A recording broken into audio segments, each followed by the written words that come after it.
Bonjour tout le monde, bienvenue à Oslo, c'est Myriam de l'association Soccer de rue et aujourd'hui pour C'est Carré, je vais vous emmener à la Homeless World Cup, suivez-moi. La Homeless World Cup, c'est une compétition internationale de foot qui réunit cette année 40 équipes masculines et 24 équipes féminines. Homeless World Cup, littéralement en français la Coupe du Monde des sans-abri, c'est pas un tournoi de foot comme les autres. Tous les joueurs et les joueuses que vous voyez ici et qui sont venus des 4 coins du monde ont tous un parcours de vie un peu cabossé. Donc, entre les violences, les addictions, les troubles psychologiques, l'exil et toutes les galères en tout genre, ils ont tous un peu quelque part perdu le repère qu'on appelle un chez-soi. Qu'est-ce que ça représente pour toi d'être ici dans ce tournoi à Oslo? Pues para mí este torneo representa, aparte del fútbol, aparte de conocer gente, a conocer otros tipos de cultura, es un sueño vivido desde muy pequeño. Y situaciones como la mía, animo a la gente que salga de esta misma situación y que se refugie en el fútbol, porque el fútbol es lo más importante.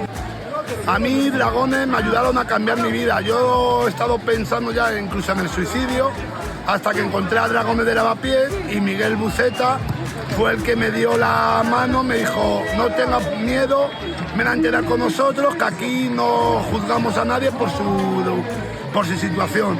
Y gracias a ellos me han ayudado a pensar en un futuro y en un presente de que hay vida después de la calle. It's really fantastic to be here. I feel very, very proud. When we started this event 20 years ago, we had a little dream and people said we were crazy, absolutely crazy all the time. And then we made it happen, and this is way beyond anything we even imagined then. It's beyond craziness. So I'm very, very proud. This is a fantastic event.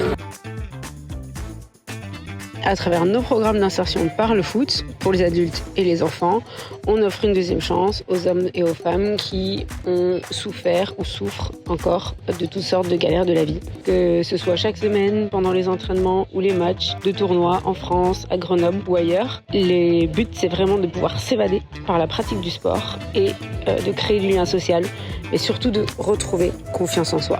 Et voilà, cette édition est terminée. Elle a vu 2 équipes africaines gagner les trophées, l'Ouganda chez les femmes et l'Égypte chez les hommes. J'espère que ça vous a plu. N'hésitez pas à suivre notre page sur Instagram et bien sûr à vous abonner à C'est Carré.